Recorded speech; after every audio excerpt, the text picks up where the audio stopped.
Bonjour les amis. Alors pour cette semaine, ce que nous vous proposons, c'est un peu différent parce que nous sommes dans une pause dans la lecture quotidienne du plan de lecture. Et pour nous préparer pour la fête de la Pentecôte dimanche prochain, nous avons décidé d'ouvrir Actes chapitre 2, donc le récit de la Pentecôte, et tout au long de la semaine, de voir différents aspects de ce jour de la Pentecôte. Et donc, on y va. Acte chapitre 2.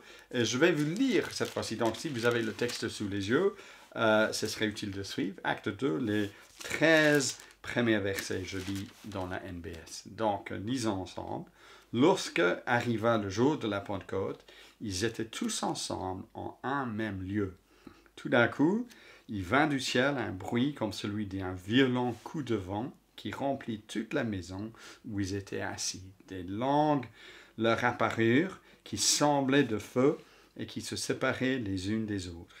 Il s'en posa chacun d'eux.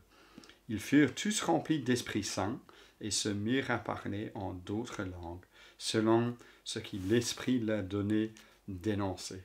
Oh, des Juifs pieux de toutes les nations qui sont sous le ciel, habitaient Jérusalem.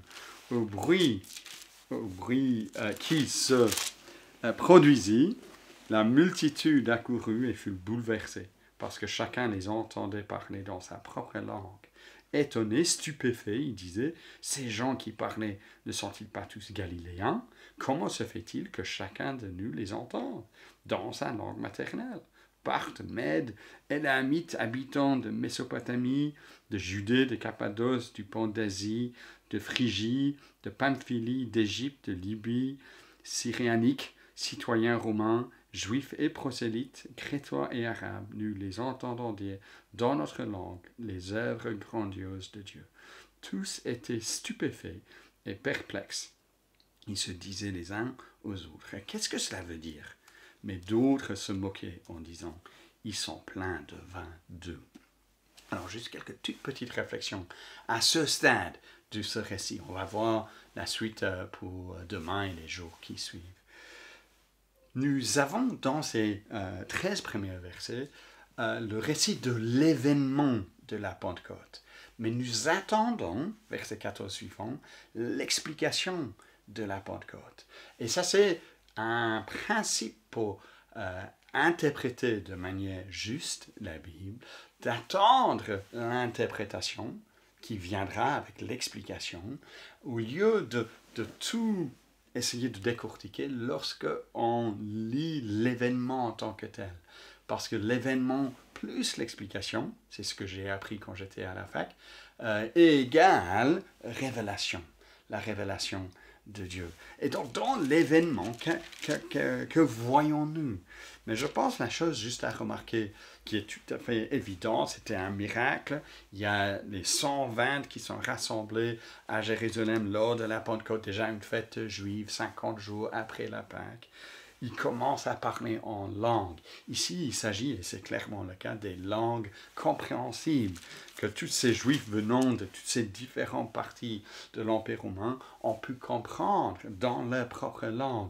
Et c'était des hommes, des Galiléens qui commençaient à parler comme ça.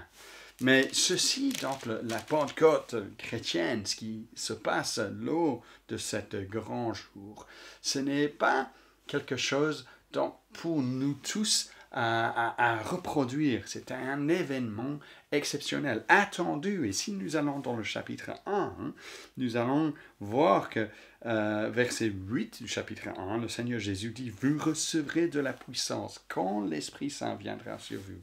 Vous serez mes témoins à Jérusalem, dans toute la Judée et en Samarie, et jusqu'aux extrémités de la terre. » Et donc cet événement a lieu au chapitre 2.